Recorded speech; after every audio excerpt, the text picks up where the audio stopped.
All of time and space. Everywhere and anywhere, every star that ever was. Where do you want to start?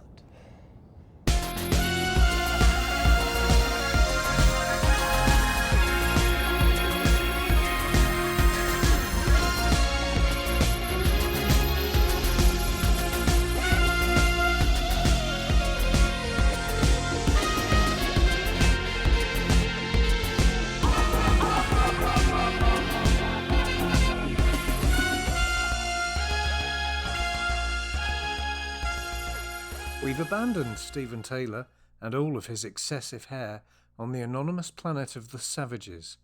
So we've travelled to London in 1966 to pick up a cracking typist and Ben Jackson, the saltiest of seamen.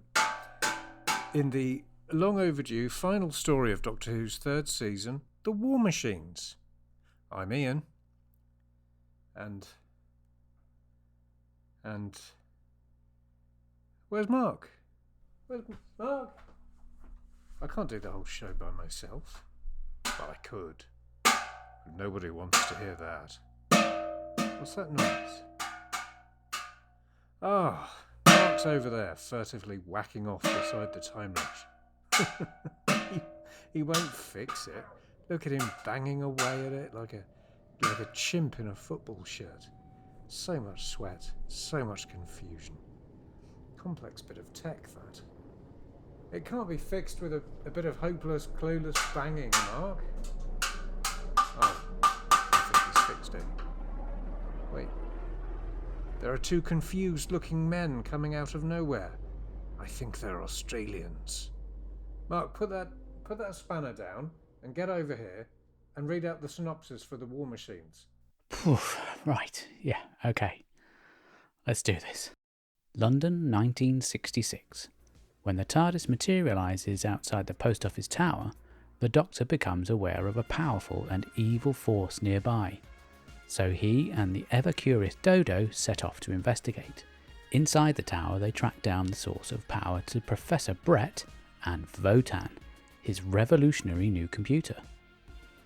Designed as a universal problem solver, Votan has suddenly begun to think for itself and has formulated a deadly plan. Using its phenomenal power, it will program humans to build mobile fighting computers. And with these indestructible war machines, Votan will take over the world. And we'll be back after this. Well, I suppose you know where you are, my dear? London, home. Marvellous to be back. It seems ages since I left. When you've seen the ages that I've seen, you won't use that term quite so freely. Anyway, I don't think it's been all that long. Hey, what's that for? Oh, well, you see, the problem is, coming back to the 20th century, my dear, the TARDIS, I'm afraid, is often mistaken for the real police box. See what you mean. Yes, unfortunately, he can't get in. If only he could. Scotland Yard, whipped off into time and space. So that's it. What? Oh, the tower. It's finished. Isn't that interesting? Very interesting. It's great, isn't it? Stephen would have liked it here. You know, there's something alien about that tower. I can scent it.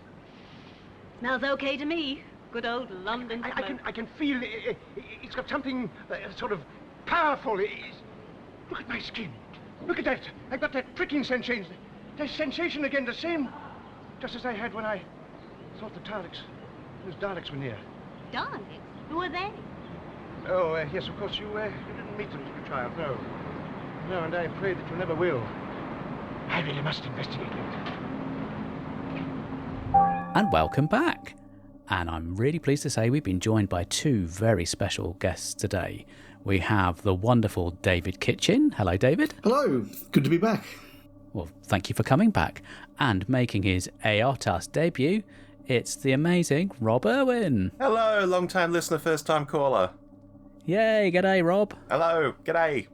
How's it going? Oh, I got a kangaroo loose in the top paddock, mate, but apart from that, I'm just fine. Oh, my goodness. I'm right. sorry to hear that, Okay. Rob. Stick another tinny on the barbecue. Fair dinkum. Anyway, enough of this shenanigans. Ian.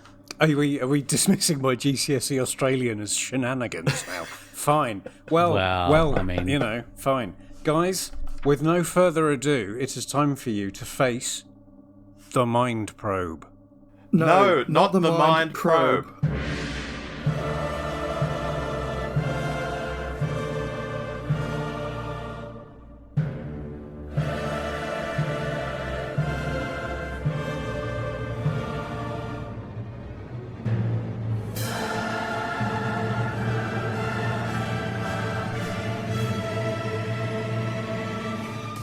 No, not the Mind Probe. Nice. Excellent. So, it's been so long since I've been able to do an actual quiz at this point, so I'm really happy about this. You guys won't be, because it's quite difficult.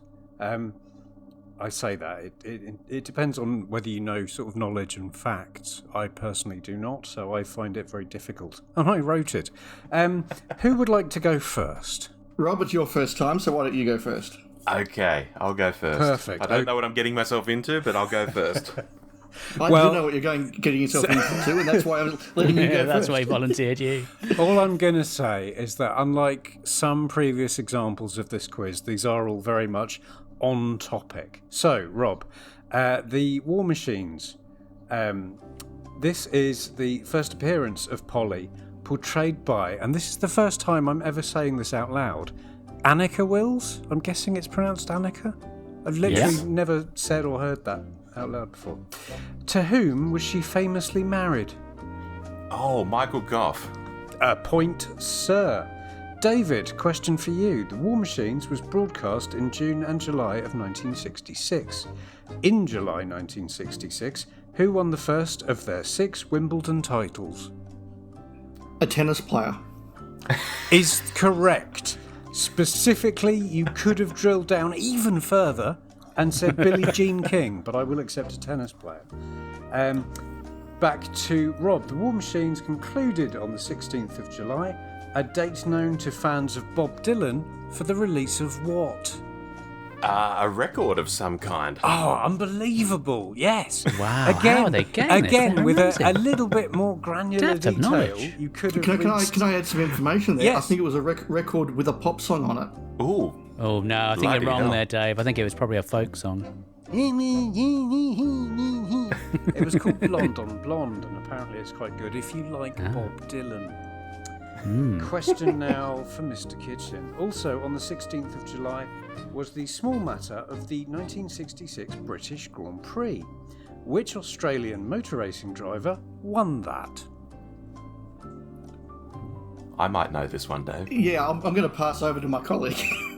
Would that be Jack Brabham? It would be Sir Jack Yes. Brabham. Oh, Yeah, I mean, get in. I was wondering how, you've only ever had like 2 racing drivers, so Makes it easy. And it wasn't Mark Webber, so yeah, brilliant. Okay, I've forgotten whose go it is now because of that sort of mucking about there. Is it? Well, I sort of stole that one, so You maybe did. give this one to Dave. Oh, it's all broken down into chaos and anarchy. Whoever shouts out first can answer this one.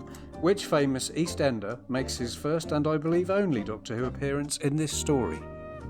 The cabbie. I've got Mike Reed / Frank Butcher written down. And I watched the whole thing and I couldn't see him anywhere. I believe he was a soldier. He was one of the guys that was menacing Ben in the warehouse. Leave it out, Ben. Right, okay. David, the story was missing until 1984 when all 4 episodes were returned to the BBC. From which country? Was it Australia? Oh no, it was Nigeria. Although previously one episode was, I believe, found and returned by an Australian. Very scratchy copy. I bet it was. Probably had all kinds of things recorded over it. Final question, Mr. Irwin. Yes. I'm doing this in a very sort of Toast of London silly voice now, Mr. Irwin. Who painted the cover of the Target novelisation of the story, which was published in February of 1989? Oh God, I was looking at it last night. Was it a Skilleter? It was Alistair Pearson, wasn't it? Or Pearson? Yeah, Pearson probably. It was a Pearson. I'm going to There we go. I'm going to accept your second and last answer there because I'm really nice and Ah, kind. bless. Yeah. Yes. So there we go. You've both got everything right as far as I'm concerned. You're both winners. You're both heroes. It's really early in the morning for you guys. It would be cruel of me to mark you down 1 iota. Well, thank you very much. So we can't put it off any longer. Let's get talking about the story. It's the War Machines. So as we get into the discussion, gents, can I just say that since I appeared last time talking about Marco Polo, I've had a very interesting experience listening to your wonderful podcast. And as a fan of the Hartnell years, there's a big pro and a big con. The pro is that whenever people do a great journey podcast like this, my favourite era of the show is always the very first thing that comes up. The con is that I then get to spend several months listening to people who don't love the era as much as I do and find out there are people who don't love the Aztecs, and it's been quite disheartening but interesting. Hi, Lindsay. Well, it's not for everyone, is it? And it's fascinating to hear the different views and different takes, but I do sort of have that moment of, oh, that's right, not everybody likes this era as much as I do. Mm-hmm. There's going to be 13 different camps. By the time we finish doing this, there'll be more than 13, but everyone loves an era, and lots of people really can't stand that era. So it is always fun because, we never know what we're going to get either. Now, let's drill into that right now. Where do you guys stand on this story? Well, if I could perhaps continue on that thread of thought then, I have a long-standing view about the War Machines that it is the Hartnell story that people who aren't particular fans of the Hartnell era say they like. And it's because it is, in many ways, and I'm sure we'll explore this, a not very Hartnell-esque story. Whereas people who, like me, are fans of the Hartnell era really kind of ignore the War Machines, because if you've got all these historicals to watch and all these Dalek stories to watch and these weird, creative, the show's never quite like this again concepts to wander through, why would you watch the War Machines when you've got 20 more years of that to watch? So I walked in not being a particular fan of the War Machines, but I must admit I have enjoyed the watch and I'm looking forward to exploring it. Rob, what about you? Oh, I've always had a fondness for this story. It starts with that uber rare footage of Hartnell walking around contemporary London. And I know there's a lot of studio in this story as well, but just having that footage of Hartnell walking around London, it's just amazing. I mean, Pat did contemporary London stuff in The Faceless Ones and The Invasion, and the Pert was all over southern England all the time. But to see Bill walking around areas of London that are still highly recognisable areas today, and, be looking up at the post office tower, I love that stuff. I just love it. And there's another side to it, of course, but I'll just stop with that. My initial vibe is I love it.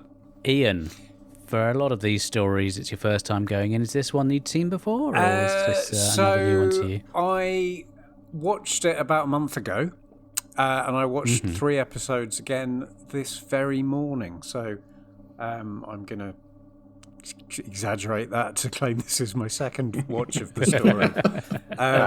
Again, it's not one that I've saw on the repeats in the early 90s. It's not. I never bought all the DVDs, so it totally passed me by until watching it for this very show. Mark, when did you first see it? I think it would have been on UK Gold at some point in the 90s. It's very vague, but they used to run the whole of the classic series and then go back around in a loop. So I must have seen it then, I'm sure, with loads of adverts and stuff. But no, I really like it. I think it's so different from everything else. So having seen it in context, as opposed to just sort of dipping in every now and again and trying a Hartnell story, I think it's because it's so different, as Dave was saying. It's just a fresh... It feels like a start of a new series already. I suppose we have got relatively new production team coming into the fray, so whether they're starting to sort of put their influence on it. But yeah, it's good, as the guys have been saying, to see the First Doctor in contemporary Earth. I know we've had stuff like Planet of Giants, but that's... You can't really call that a contemporary story because it's so crazy and, they're playing with the scale and everything. And we've had little clips like when Ian and Barbara get home in the chase. But this is the first proper story that's, as far as I can recall anyway, that's set in contemporary Earth.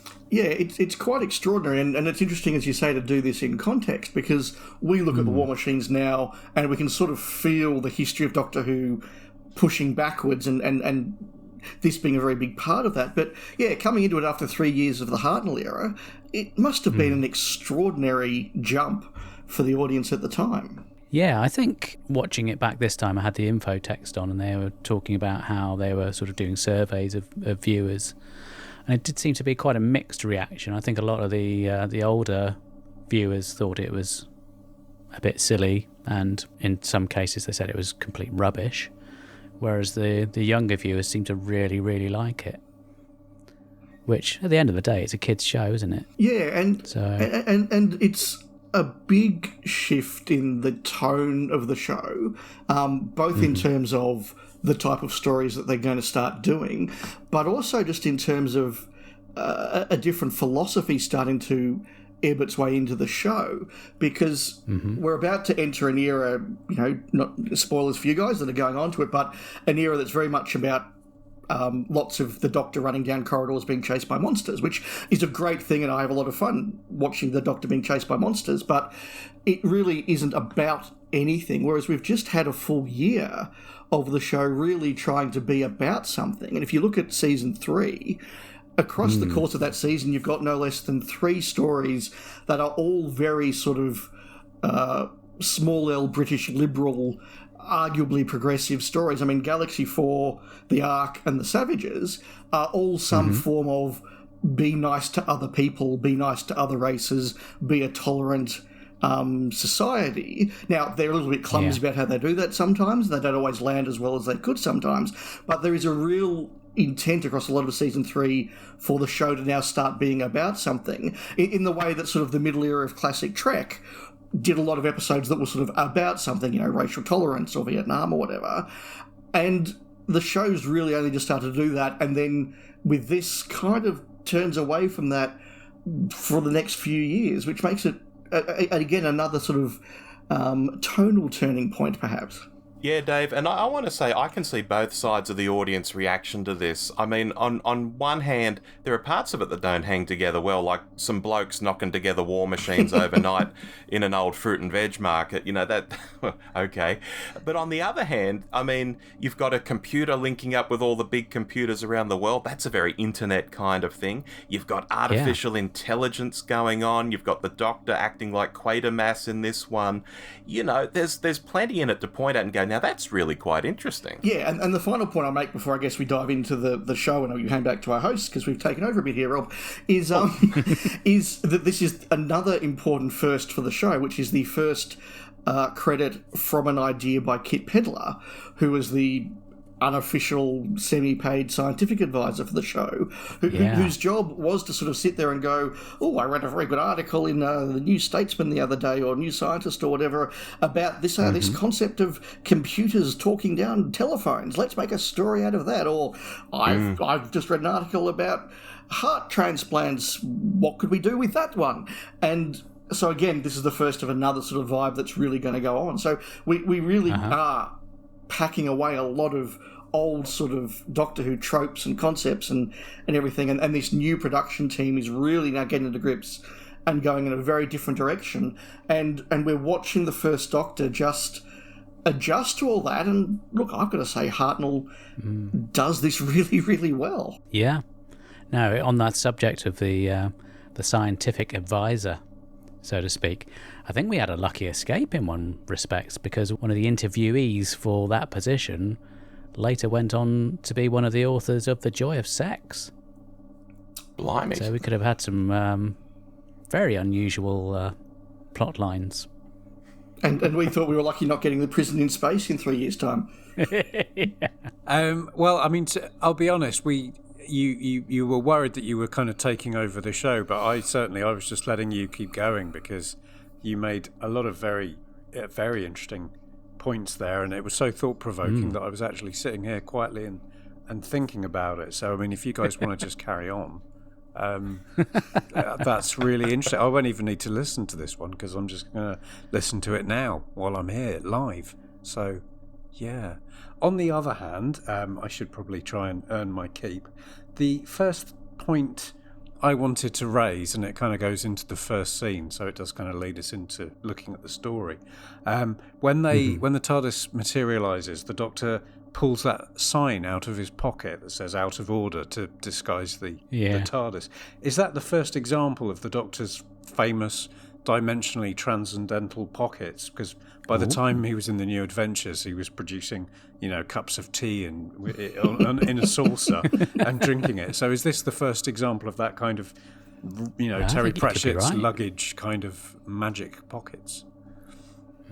I think it must be, and I really like that moment because it really is showing that the production team knows just what a big deal it is that we're going back to contemporary London, and it's kind of weird that he never did it again. I would have thought it would have made a lot of sense for him to have that. Imagine Remembrance of the Daleks if he just come out and put the out of order sign on the TARDIS. I mean, that would have been a lovely knowing moment, and when I watched it this morning, I did think, why is this only done the once? And I also thought, at this point, he can't control the TARDIS. He's got no idea where he's going to land. So he must have been carrying that sign around on the off chance they landed back on Earth in the 60s for really quite some time. It's worn incredibly well when you consider all the adventures they've been on. But I've got to jump in here and say the pilot was on TV the other night. Not the pilot episode of the show, but the pilot from the Capaldi's era. And out of order sign makes an appearance in that. Really? Yes, briefly, very briefly. Oh, wonderful. Yeah, I bet PCAP insisted on that. I bet he did. Yeah. I bet he did. He's such a nerd.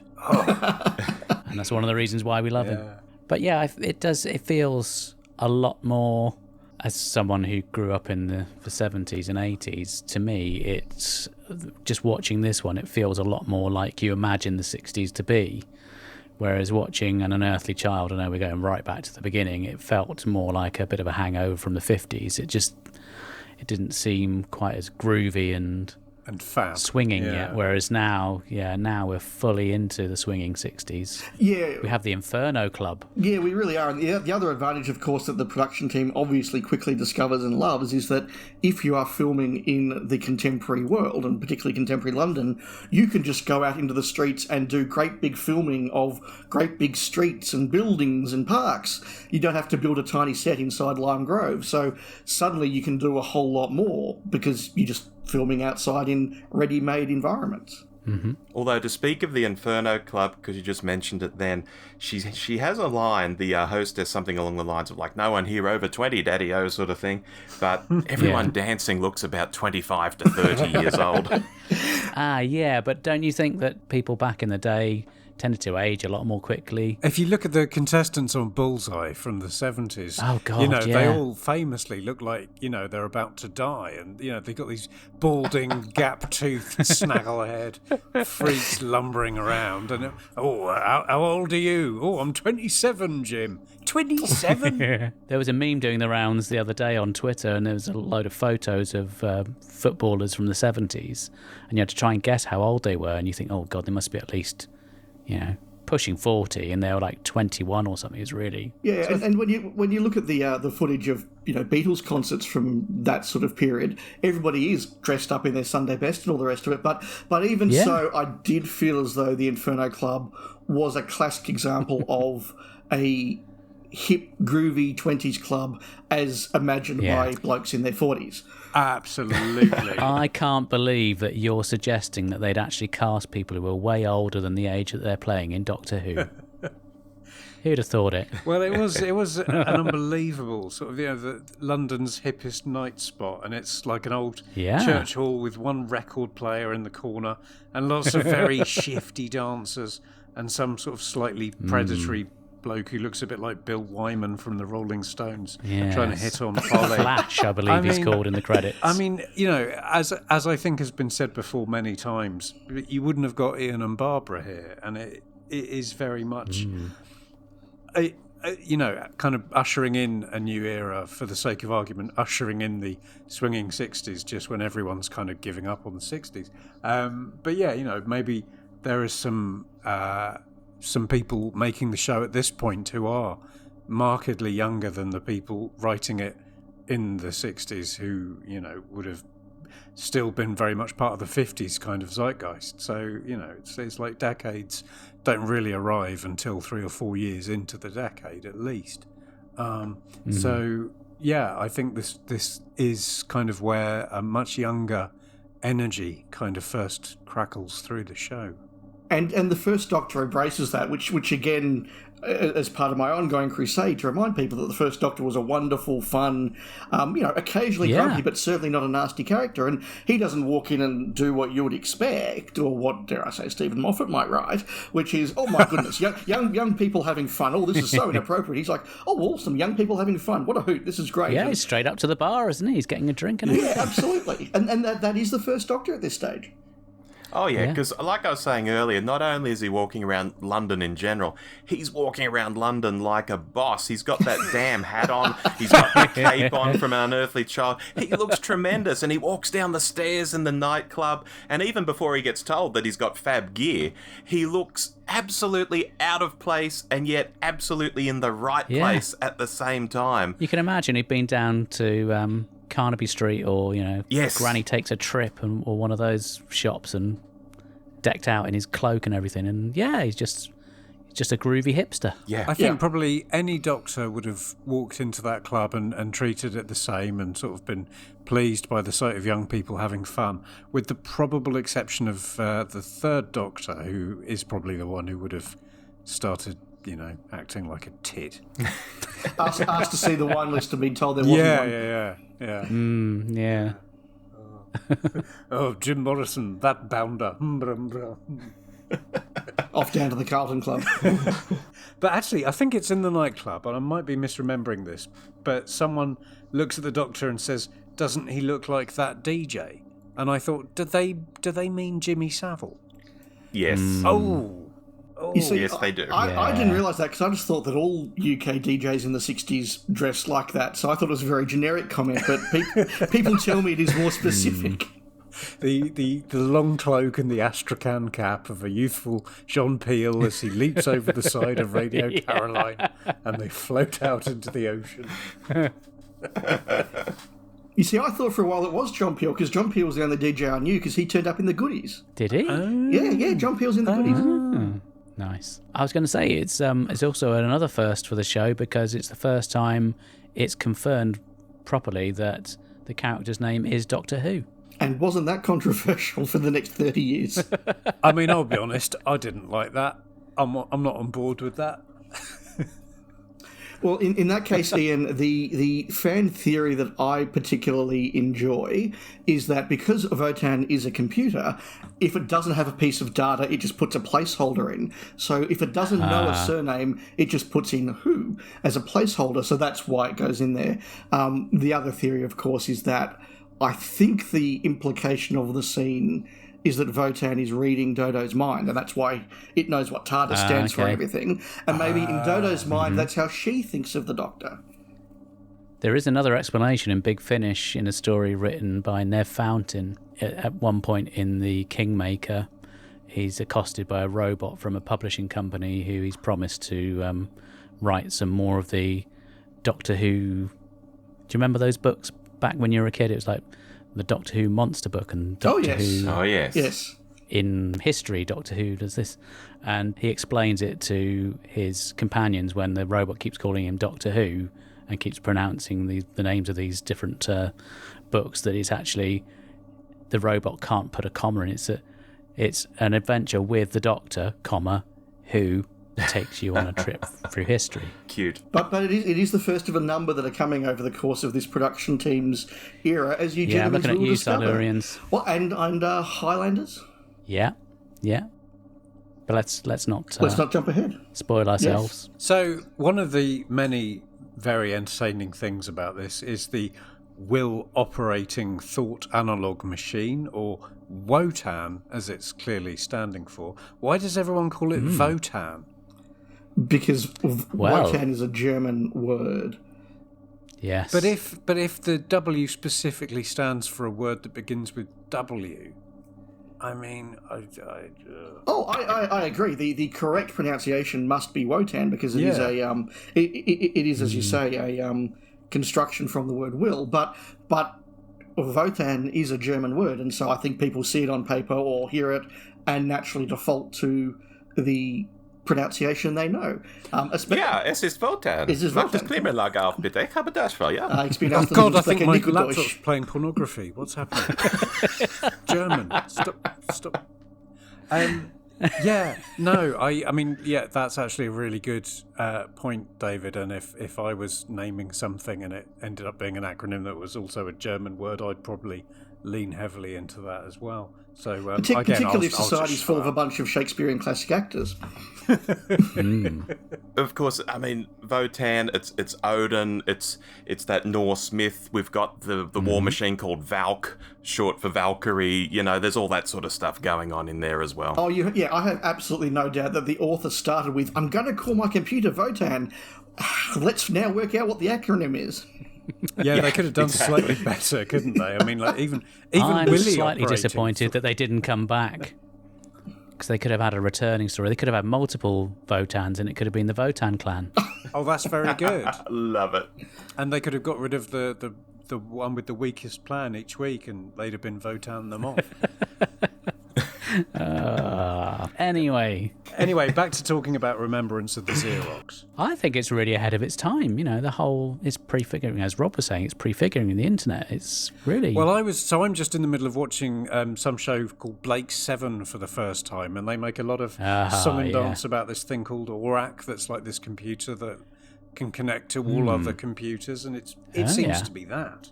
Although there's a really good podcast called Spacefall, I believe, that covers I've Blake heard 7. some episodes of Spaceball, and I've really enjoyed it so far. write that down. No, you're absolutely right, though. And one of the things that's kind of wonderful watching this back now is all of this excitement about computers and what they might be able to do and what their limitations may or may not be. And just thinking that computers were not remotely a part of daily life at this point, and just how forward-looking this would have been in 1966. Yeah. And the level of detail they go to in that briefing particularly, you can clearly see Kit Pedler's influence in some of the terminology they use, but that chart at the back where they're looking at all the computers that get linked up, somebody's actually put in some real effort into actually linking it up to some really interesting things. And there is an Australian reference, because one of the sites that Wotan is linking up to is the Woomera site, which is a Air Force base in Australia where we did a lot of our secret testing at the time. Which is just a word in isolation that Hitchhikers fans will know, but it's good to, I guess, finally find out what that is. So thanks for that. One of the things as well with the story where and all right, we'll go with it. Wotan becomes kind of self-aware and immediately plans to eliminate humanity. It's basically the same plot as Terminator 2 Judgment Day. Yes, let's face it, there's not an original idea in Terminator 2 Judgment Day. It's ripped off everything that's come before it. It just does it with a huge budget. But would Terminator 2 Judgment Day have been improved if William Hartnell, rather than, say, Arnold Schwarzenegger, had been the star? Yes. Hartnell on a motorbike. I'm going to give you an extra point for that, so you've totally stuffed Rob in the quiz there, Dave. There you go. I'll be, yes, what? Yeah, I noticed that we haven't at this point mentioned Dodo. Poor Dodo. Oh, look, the line that always kills me in this episode is when Wotan demands one special brain. And you think, oh, special brain, who's the special brain going to be? And it's Dodo. Oh, my God. I mean, you know, I'm not saying she's a thickie, but she's no Zoe Harriet. You know, if this was a Zoe story and the computer was like, get me a special brain, and he meant Zoe, I'd be like, oh, of course, that makes sense. But when the special brain is Dodo, yeah, that's funny. Well, we have to, I suppose, charitably assume it's a special brain because it's been exposed to all that Artron energy from travelling in the TARDIS for 3 weeks, and thus she has a special brain. But yes, fundamentally, let's address the elephant in the room. I think the way the character was written out of the show is awful. Oh, it's appalling, isn't it? It's really it's rude. Terrible. It's dismissive to the. It's not fair to the audience. It's not fair to the actress. It's probably confused the hell out of William Hartnell. Yeah, it's a real shame. And I've got to say, I sort of walked into this thinking, what are we going to say about Dodo? What's she like? Because obviously a lot of her episodes don't exist. And I think her best story is probably The Gunfighters, which is one that was much maligned for a very long time. But I think she's great in that.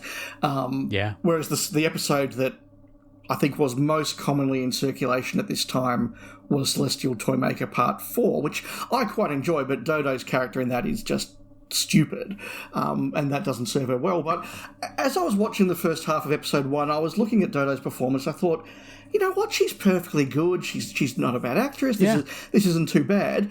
Then we meet Polly, and I've got to say, Annika Wills just acts Jackie Lane off the screen, and you do start to see that she's not a bad actress, but she doesn't quite have that real level of facial expression and subtlety and just living the character in the way that Annika Wills does as Polly. And I do sort of see her weakness there, but that said, she's not nearly as bad as fandom would say. I think she's probably the weakest companion in the 60s, but that's maybe Stephen can give her a run for money, but that's against some really big names and some really good concepts. And this is perhaps the point at which the designing of the companions and the treatment of the companions becomes a little bit sort of the ordinary. It's not like, as you guys have pointed out, you have the first big departure and it's Susan, and it takes 10 minutes, and then you have the next big departure and it's Ian and Barbara, and that's a whole extra bit bolted onto the story, and then Vicky is the third one and it's not quite as special, but she gets a moment, and now we've sort of got to, okay, the contract's up, move that one on, get the next one in, and it's just almost sort of factory settings. She doesn't even get a goodbye. I mean, it's just... She does better than Mary Tam and Liz Shaw do, but that's not grading on a great curve there. I mean, Matthew Waterhouse had to go to extraordinary lengths to have a memorable departure, and people are still talking about that. But I think I'd like to just pick up on what you were saying there about the Annika Wills.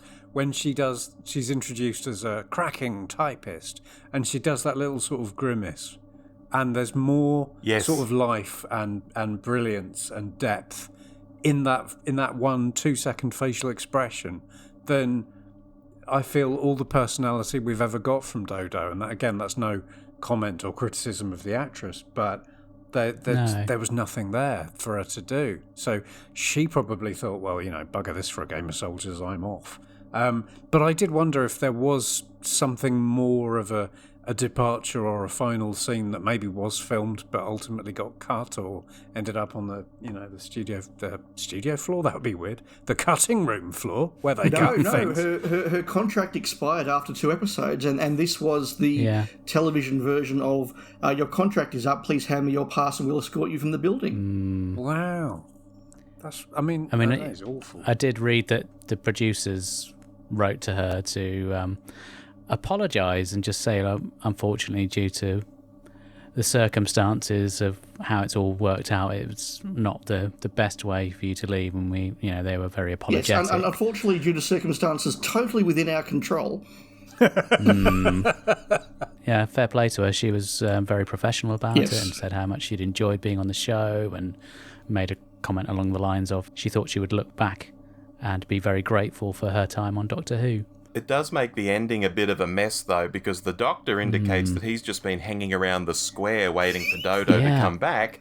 Yet if she's been resting in the countryside, we have to presume days, if not weeks, for her to get over that ordeal. So it's a bit of a mess in that respect at the end, I think, because of the situation with her just being written out so abruptly. That's all right. There's a whole big Finnish box set coming out shortly. The Doctor wandering around London for 3 months.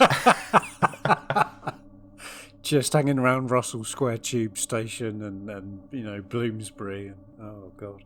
Can I pick up on that point you make, though, Rob? Because I think one of the biggest flaws of this story, and it's one you kind of have to accept because it's television and it wouldn't be watched all in one go these days, but the timelines in this story don't work anywhere at all, and things sometimes happen that should have taken several days between 3 and 4 a.m. at night. Newspapers are suddenly published at bizarre times. People have been waiting for different things to happen. The timelines really just don't work in this thing at all, unless all the action's happening at 4 a.m. in a nightclub. And that's unfortunate, but again, if you're watching this sort of once a week over a 4-week period, you probably wouldn't have noticed that. And in the same way, you wouldn't have noticed that the Doctor's been hanging around for 3 months.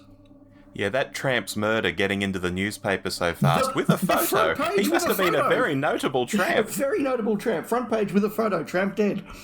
Yeah, and the tramp, who I thought was Cole Hawlings from Box of Delights, he was very well-spoken chap. He seemed quite nice, and then, it's the biggest news in the country, and probably, I guess, about 4 hours before he would have actually been killed, the press were writing it up. It was extraordinary.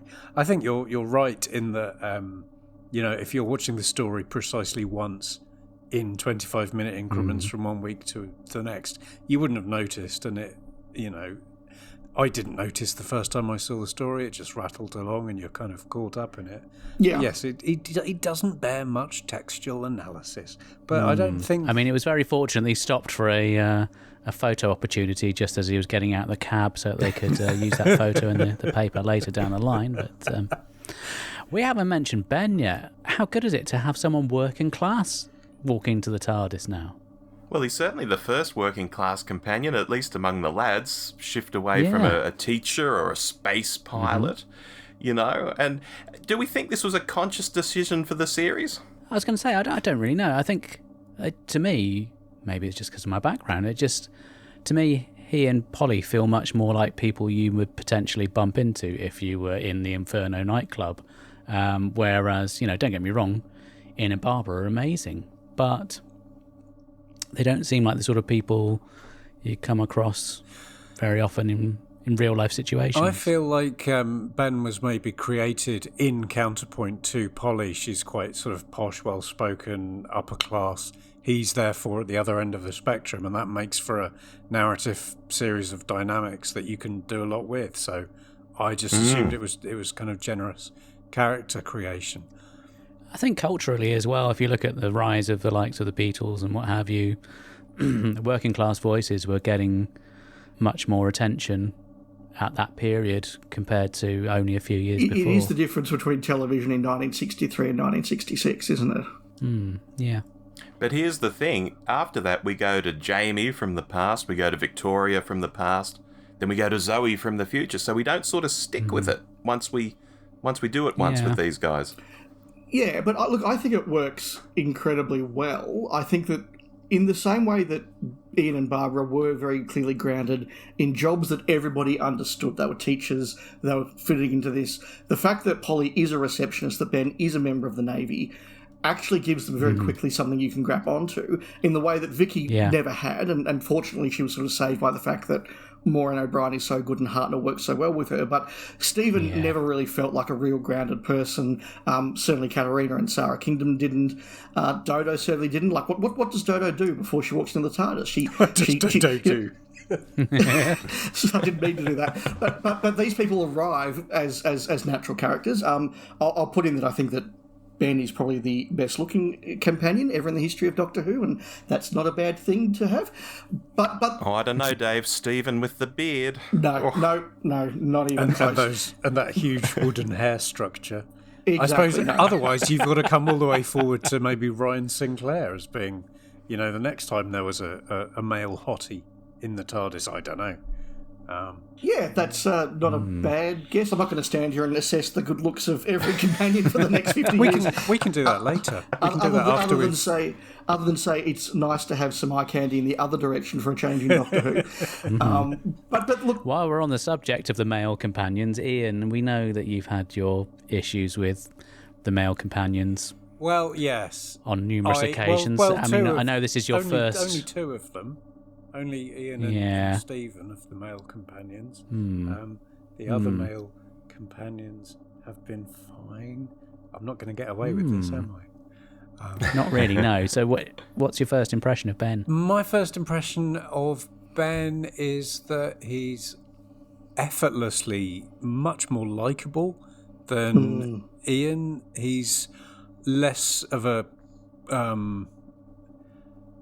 don't want to say a one-note performer, but he's more versatile than Stephen Taylor. He doesn't do that thing where he just shouts random words from the other person's line of dialogue. You're going to miss that, aren't you? Directional, right?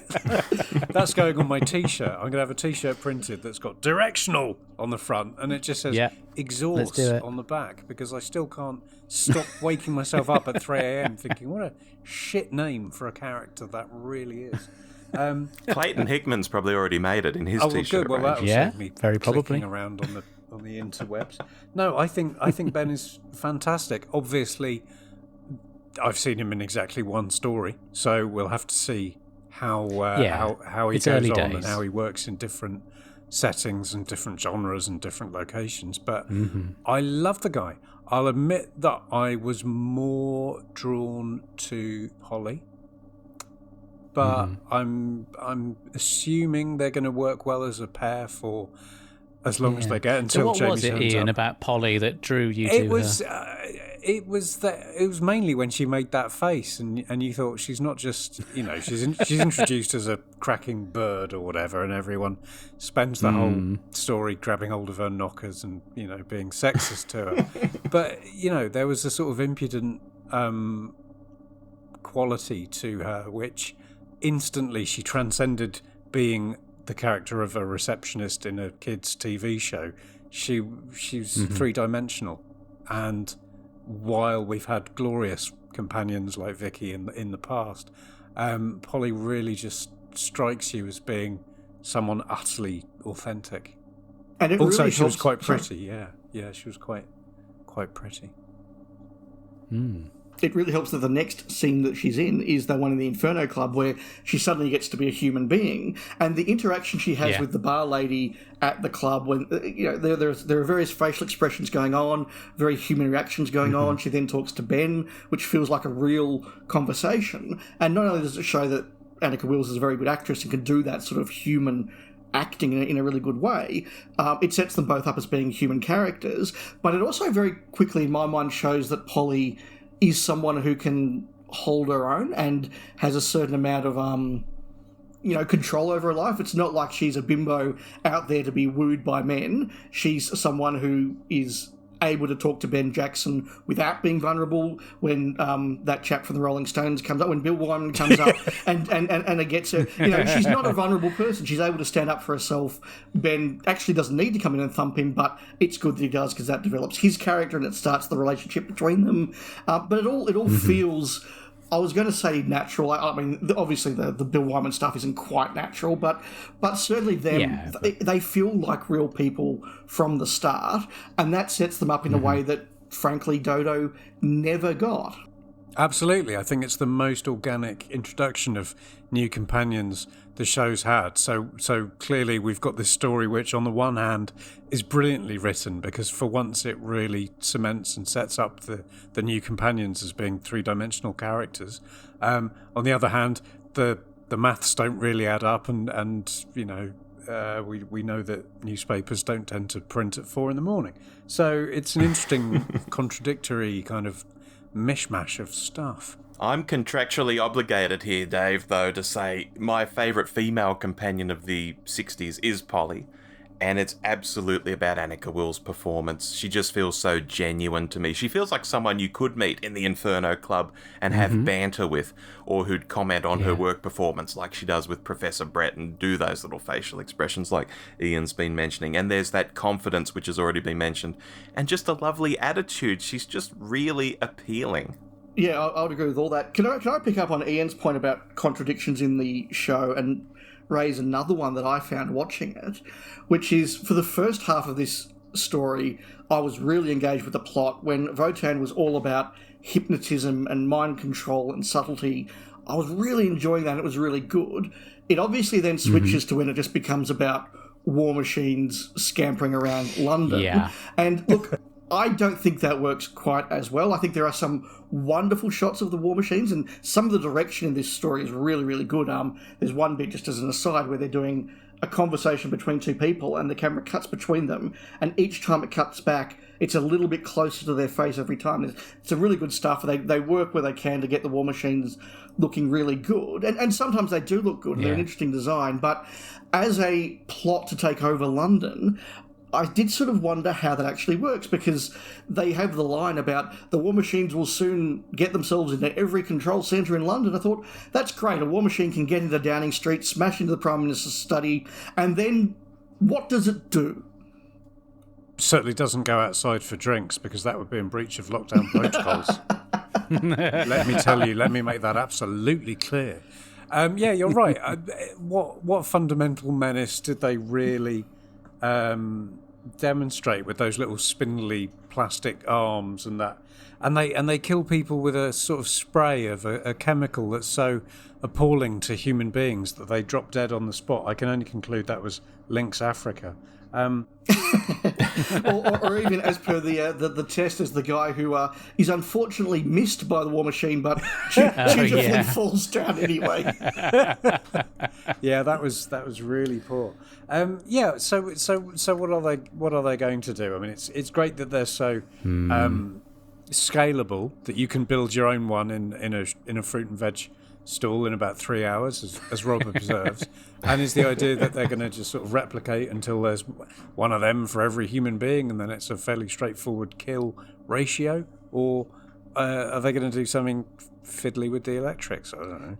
Yeah, now... Talking of getting into places, how does it even get up into the post office tower? I mean, there's that doco on the DVD where you see the size of the elevators in the post office tower. I don't think it would fit. Well, there must have been a service lift somewhere. Yeah, or maybe it can fly like Daleks. Maybe. And would it have had a reservation for the turny roundy restaurant? Oh yeah, good point. Probably. Yeah.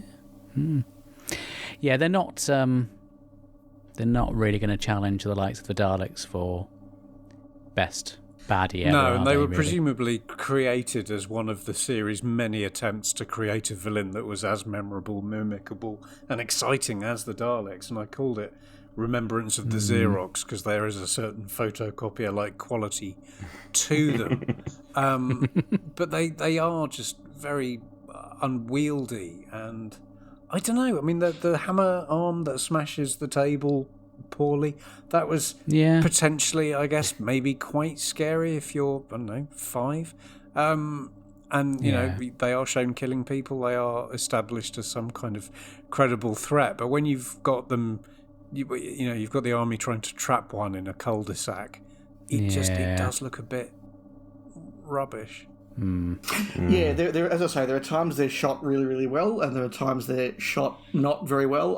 I do think that fight towards the end of episode 3 between the War Machine and the platoon is very well done, and that does give it a sense of menace. I think the direction's really good in this story. Good. I was brought a little bit out of that fight by the sight of trained soldiers who try to fire their weapon fails, weapon stops, and rather than going through some sort of tilt, cock, lock, look type, thing that you would try to do, they just start thumping their rifles and hoping that's going to make it work, which, for trained soldiers was just completely ridiculous, and that did take me out of it. But yeah, the direction is really, really good, and that scene is really, really good, and it ends with that cliffhanger, which is perhaps one of the more famous... You get that hero moment, don't you, for the Doctor?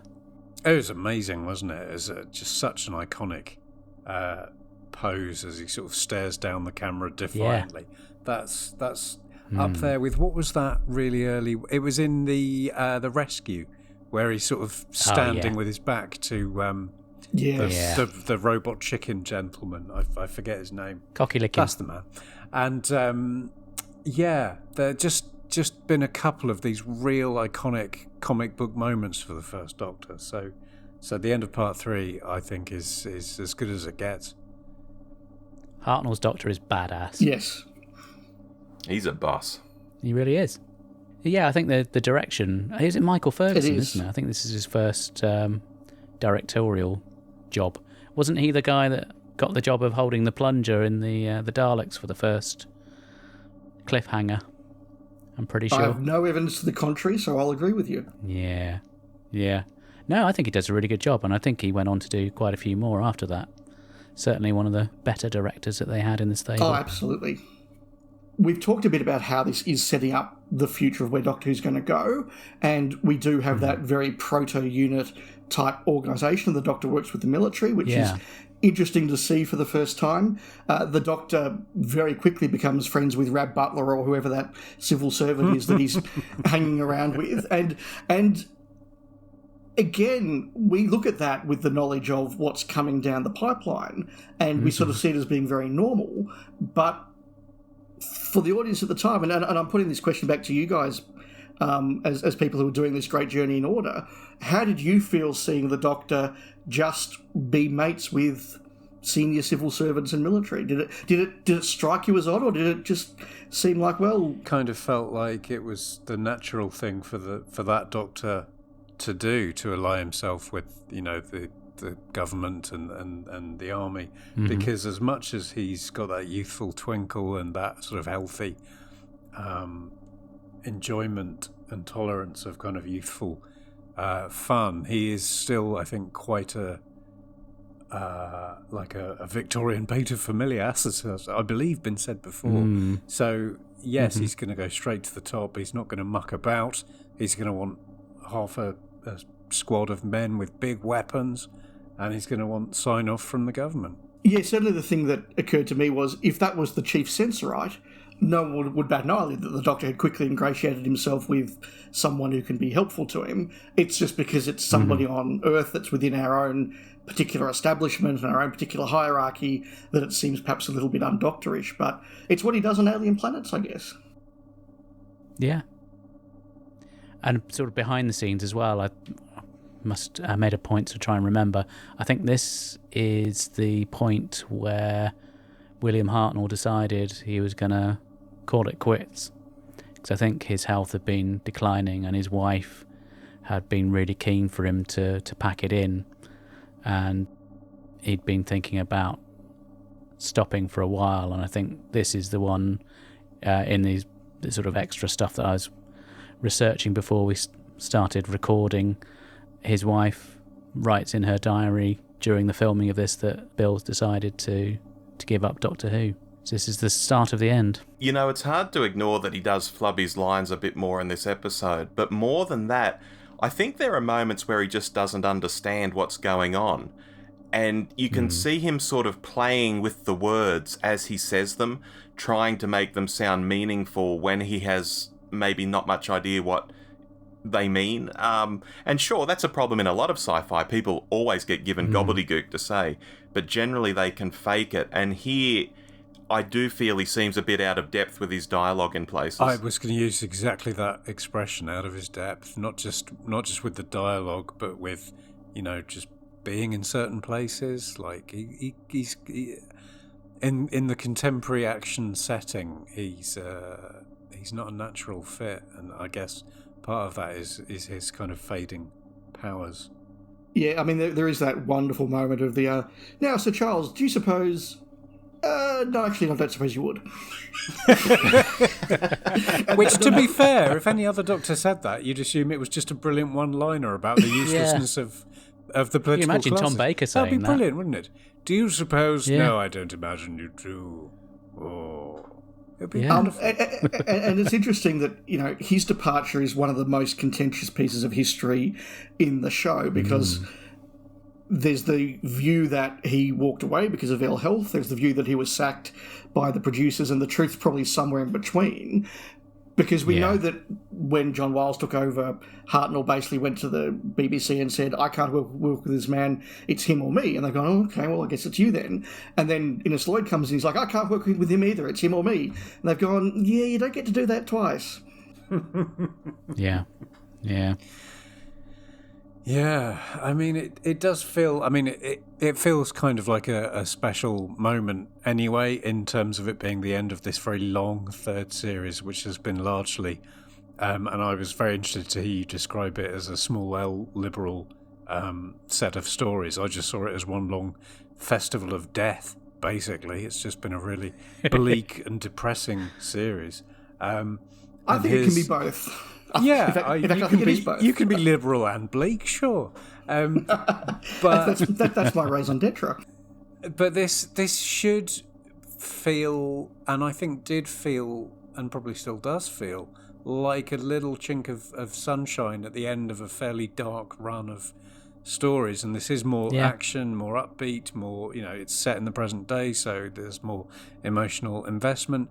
But it does have the feel of the end of an era about it. And obviously, I'm watching these through in order, like people at the time. They wouldn't have known that there were, a couple of stories still to go. I don't necessarily need to know that in order to feel, as I do from watching this, that Hartnell's very much kind of clinging on by two fingernails at this point. He's hanging off the Pharos Project Tower by the skin of his teeth, and Look, it's slipping out of his hand. I would say that when Hartnell is on form, he's still very on form, and you still see the strength of his performance. But you're right, you start to see it fading a little bit. But interestingly, you make that point, Ian, that the death count in the War Machines isn't necessarily that much lower than a lot of other stories this season. There's a lot of scientists get very quickly wiped out. There's a massacre of army soldiers. There is actually quite a high death count, but they do it with a much softer touch. Yeah, it's so much more fun in this story. Yeah, it's a more fun death count. Yeah, it's sort of ostensibly silly. It's a ludicrous looking robot. They're silly deaths. You go to some of the historicals that are based on real, massacres, not to be too obvious, and it is quite bleak. You see Sorrow Kingdom being aged to death, and that is quite bleak. And this is possibly the first time you get that kind of not throwaway or silly death in Doctor Who, but it stops. It doesn't really mean anything. It's just like that's just how storytelling works. Tonally, it feels like it's for the first time it's shifting closer to something like the Avengers. Exactly. Which would have been going out around the same time. It's a more small C kind of camp death. It's just Though the one exception to that is probably the tramp's death. Being chased around the warehouse. You think he's going to get away at one point. He breaks away. You think he's going to run out the door. Yep. But no, he's actually surrounded by a mob who kill him. And that's a pretty scary thing to happen. You're right. I didn't think of that. Yeah, but like everything in the War Machines, it's not a quick flick of the switch. It is a transition between eras. And so there are hangovers between them. But I think what we're seeing is this is now becoming television. And in 1963, I don't think television was really television. Television was theatre filmed. Sure. Whereas now we've got much more of a sense of this is how things work on television and this is how death works on television. Exactly, yeah. It's like you were saying, it's just one of the tropes of the genre and the kind of Saturday evening adventure serial.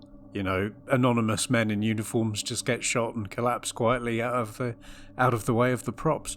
So it's another moment of the show kind of changing points and becoming, the show that we remember, which isn't necessarily a show that ever existed, but it's succumbing to more and more of the tropes of the kind of Doctor Who story that we'd all have in our heads. Mm-hmm. Correct. So I think that pretty much wraps up our conversation about the episode, so I think we should just get on and give it a score. So I will start with David first. David, what are you going to give this one out of 10? So I walked into this one thinking it was going to be a 6 or a 7 because it's not, what I want out of the Hartnell era, and I think it's a bit bland. As I was watching it, though, I thought Hartnell's still great, Ben and Polly are fantastic, all the stuff with Wotan and hypnotism is really, really good, and I'm going, this is getting up to maybe even a 9. Then the back end was a little bit weaker, the War Machines don't quite work, so I pulled it back, but only to an 8. I have improved my view of this with the rewatch, and I'm very happy about that. That's good. Ian, what are you going to give it this time? I mean, David's right. It really follows the kind of trajectory of a Doctor Who story. It starts brilliantly. It kind of gets less good the longer it goes on. Elements of it are brilliant. As we've talked about, the kind of character creation is brilliant. Episode 1 is fantastic. Episode 4 is not.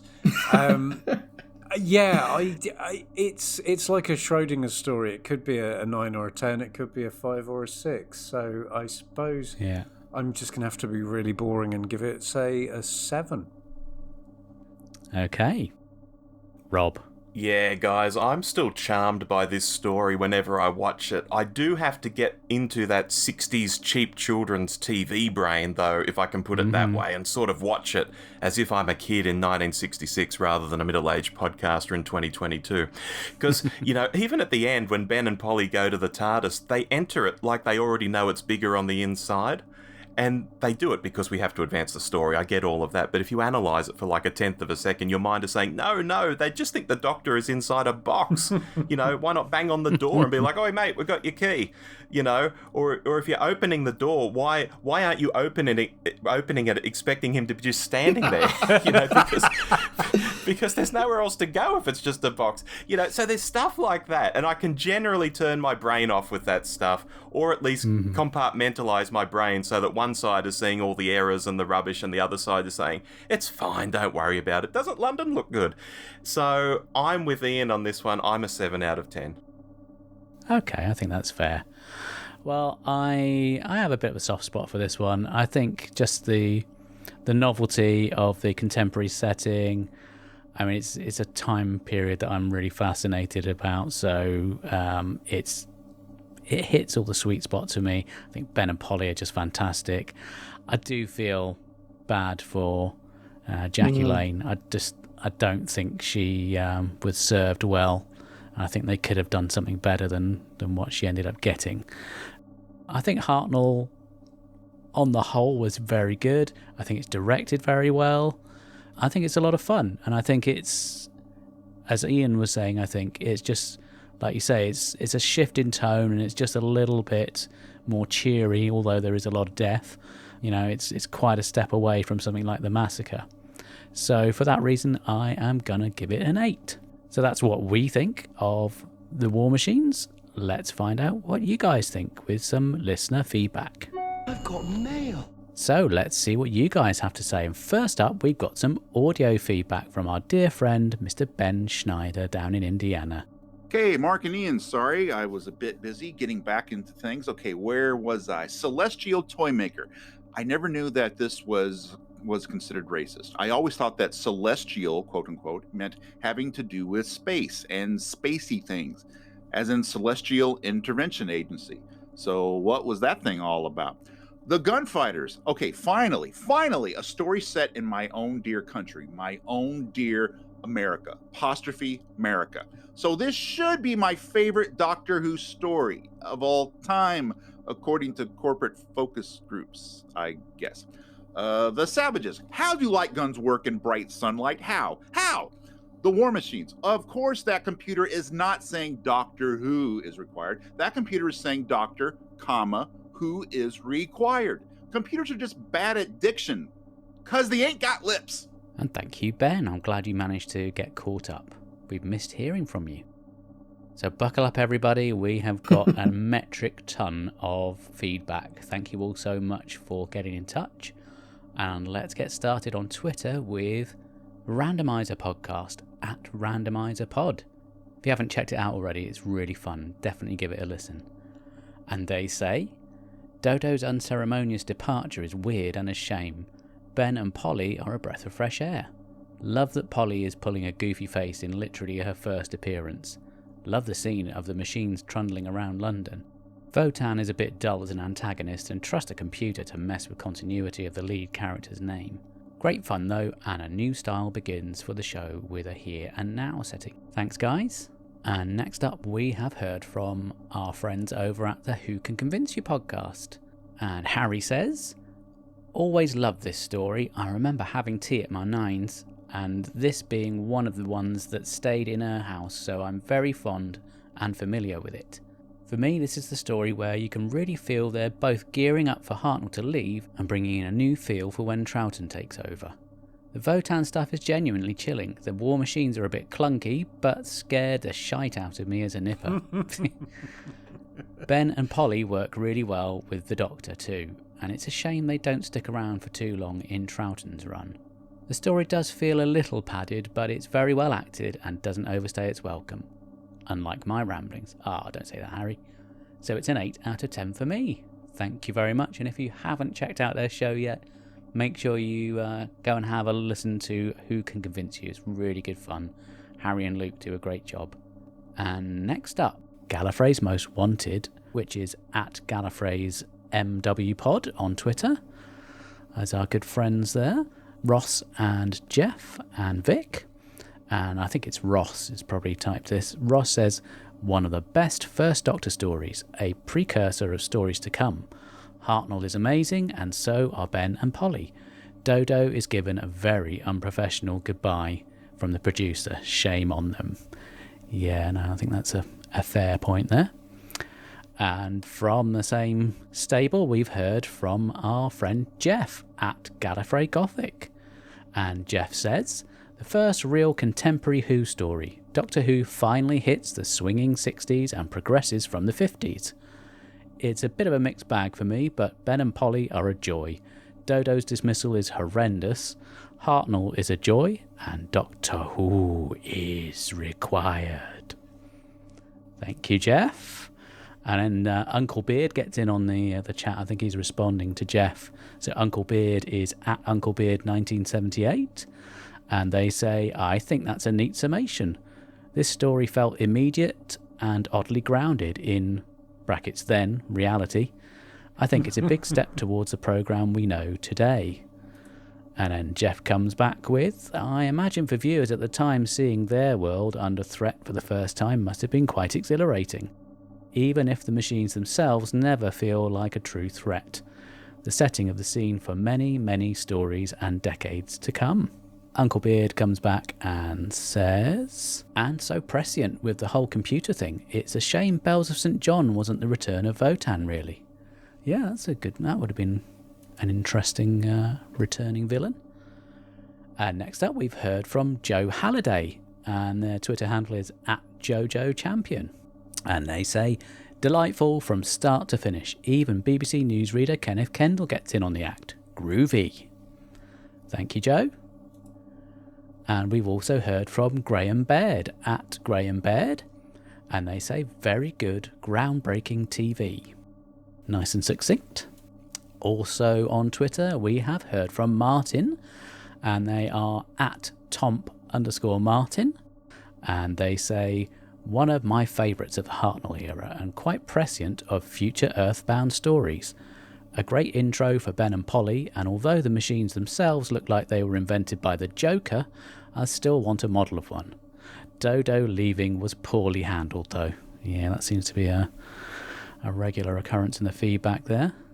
Thanks for that. Next up we have Tim Matthews at Disused Yeti 76. And Tim says, it contains one of the funniest Hartnell fluffs. I wonder, Sir Charles, do you suppose? No, I don't suppose you would. Yes, bless him.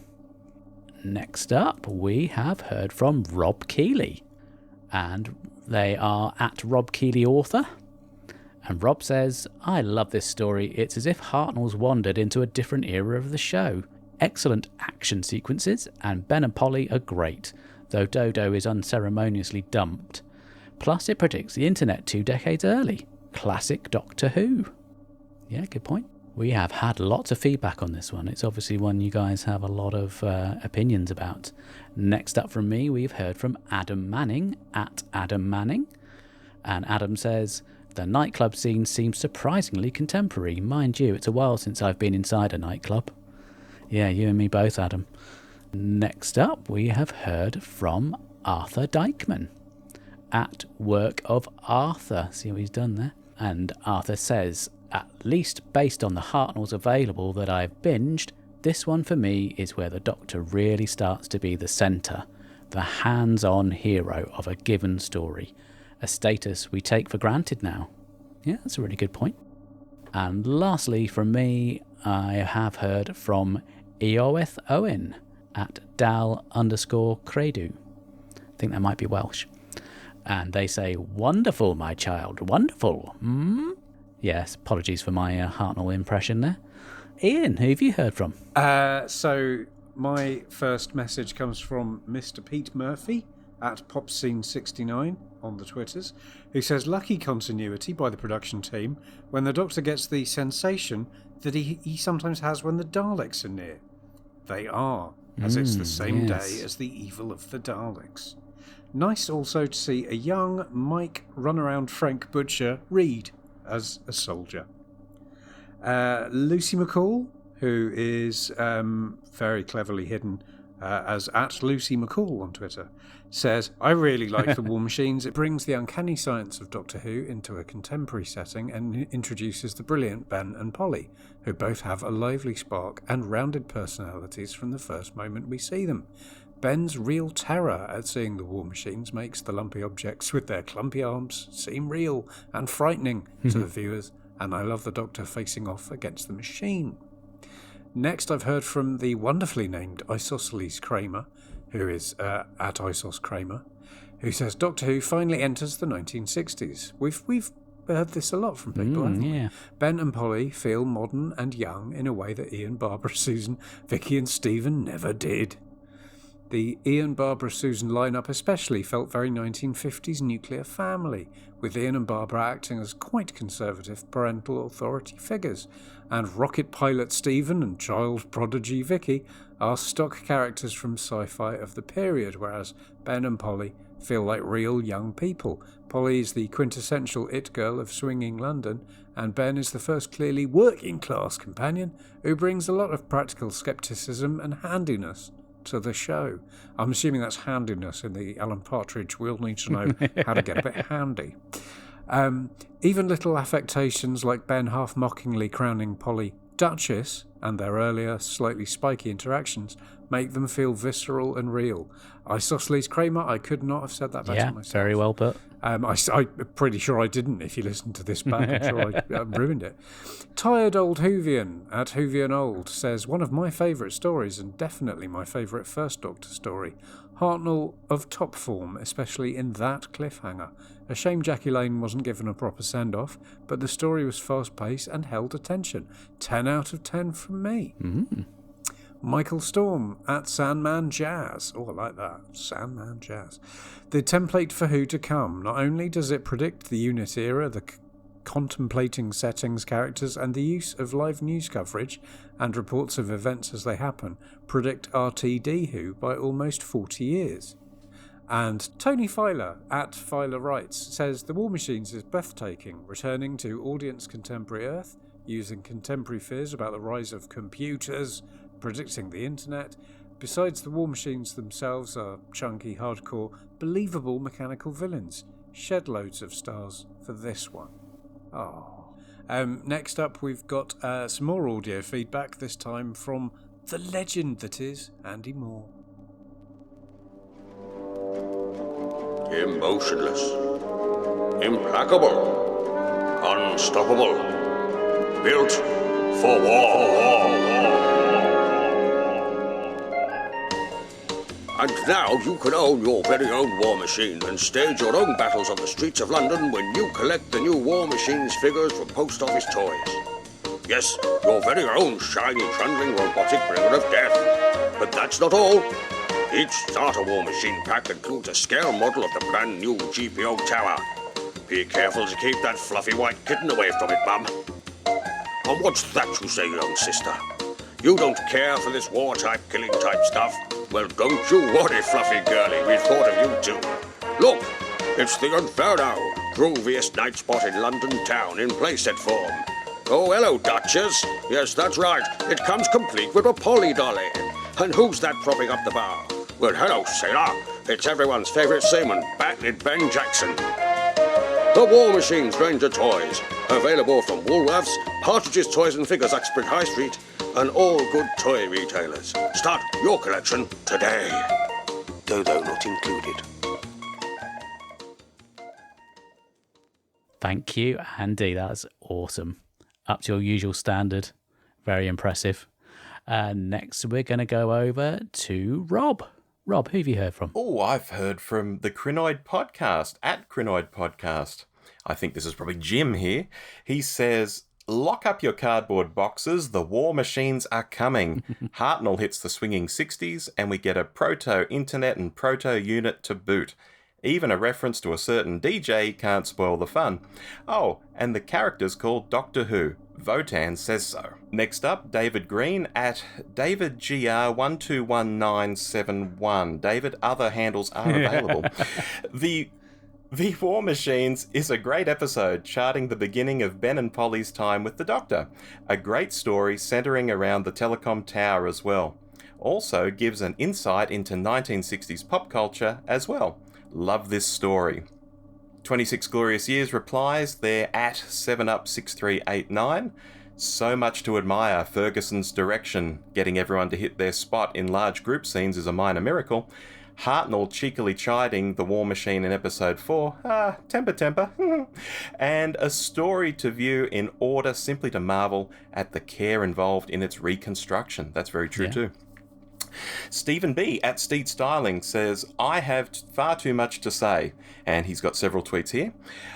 First up, I want to step through my television screen and into that version of 1966 London. I'd imagine I'd be able to meet Harry Palmer, Emma Peel and John Steed, and the man who was John Drake on the other side. His second tweet, the changes of the TARDIS team to Ben and Polly signifies the changes in Britain, from essentially Beatlemania to swinging London. Ben and Polly are the first time that the show changes with the culture and the society around it in Britain. And final tweet, Ben, meanwhile, is the representation of the working class East End.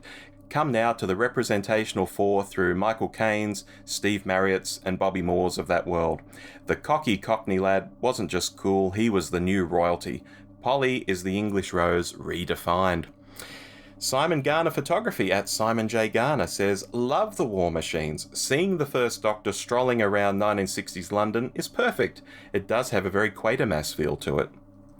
Ewan Andrews at Era Ceresk says, my favourite Hartnell. I've always regarded this as the first unit story, and following Flux, that now seems to be pretty much canon. Ooh, I think Dave's just exploded on the line there. Gumblejack Harkness at Gumblejack says, it's the end of Hartnell's character arc. He starts as self-interested and defensive, but he learns from his human friends how to be more. He enters this story as a hero, seeks out the enemy, and makes the world a better place. It ushers out the old era and the new one in. That's a really good point. Yeah. Richard George at Richard George 37. So great, James Cameron stole the plot for the Terminator films, computer controls armed machines and tries to take over the world. The Doctor was more successful than John Connor, though, in stopping the dastardly computer's plans. Mustang Winterbottom, there's a name, at the decidedly more average at David_O'Neill_, says, as pointed out, the War Machines works a lot as an unofficial pilot for the John Pertwee years. This story, The Web of Fear and The Invasion, are all that era's template.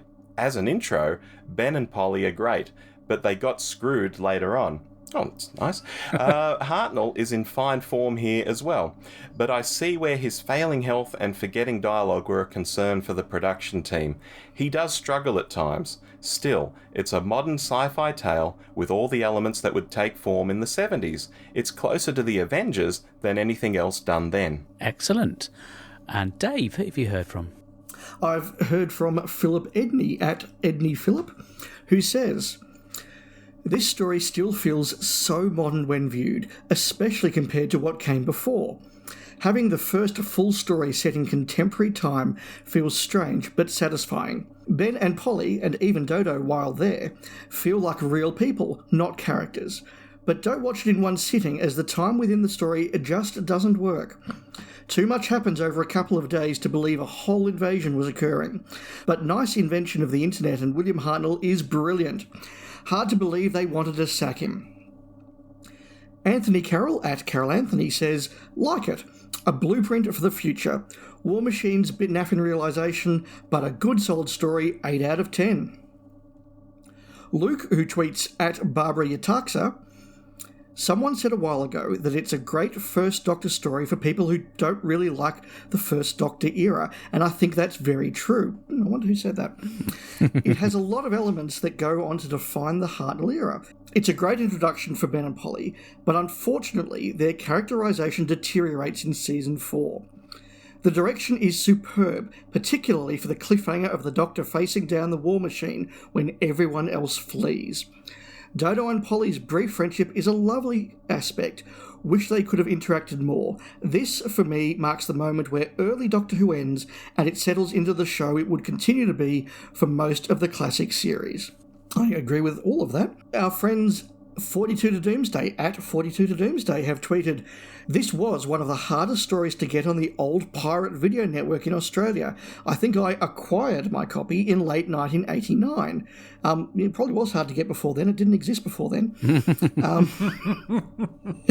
It was fortunate to be in the UK when this was finally officially restored and released, and I remember my nana saying, he was a real Doctor Who when Billy appeared on the screen when I watched it at her place."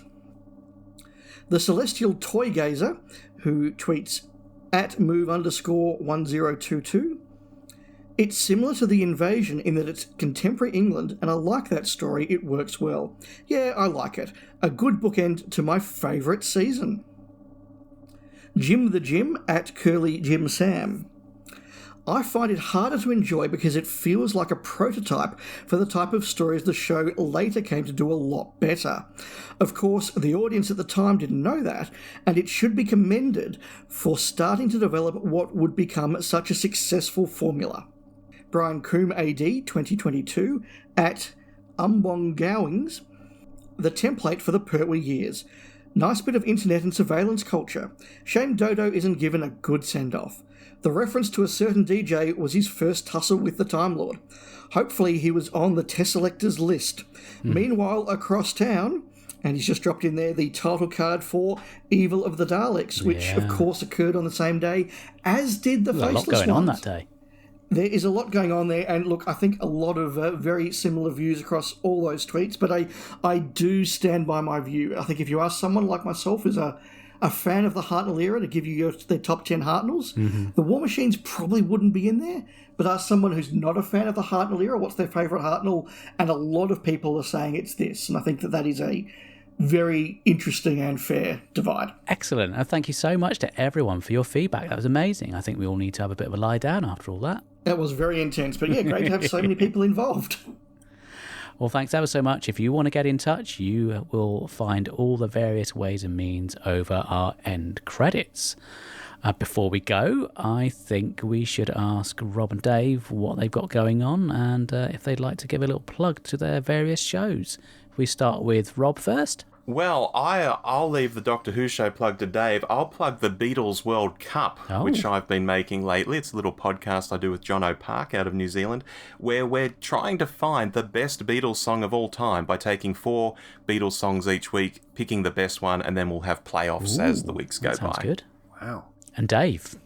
Look, obviously, Rob and I both host the Doctor Who show, where we do a monthly episode on a variety of topics. We also do hot takes on new episodes, and we have a number of little mini podcasts that we do as side things during the course of the month, so please check us out. If you are a fan of Great Journey style podcasts like All of Time and Space, and you like The Goodies, well, The Goodies Pirate Podcast has been completed and does every episode of The Goodies in this sort of format, and my friend Richard and I are currently working through Blake 7. We're in early Series C in the Spacefall podcast. Yeah, so if you like what Rob and Dave got to say, you've got plenty of opportunities to listen to them. So thank you both so much for coming on. It's been a real blast having you on. Always a pleasure. It was a lot of fun. Thank you. I'm glad I made it on while Hartnell was still the Doctor. Yeah. Now, it's been a while since we got started, and I felt it was about time we got you on. Thank you. So until next time, where we'll be taking a trip down to Cornwall, just down the road from me. I was Mark. I was Ian. I was Rob. And I was Dave. And we'll be back soon. If you'd like to get in touch, you can email us at mailbagofrassilon@gmail.com. We're also on Twitter @TimeEndSpacePod, and you can also find us on Facebook. If you want to leave some audio feedback, there is a link in the show notes. You can use your phone or your computer and leave up to 60 seconds of feedback, or if you're listening via the Anchor website, you can click on the message button and leave your audio. We'd love to hear from you. And thank you to Momo Tempo for providing our theme music.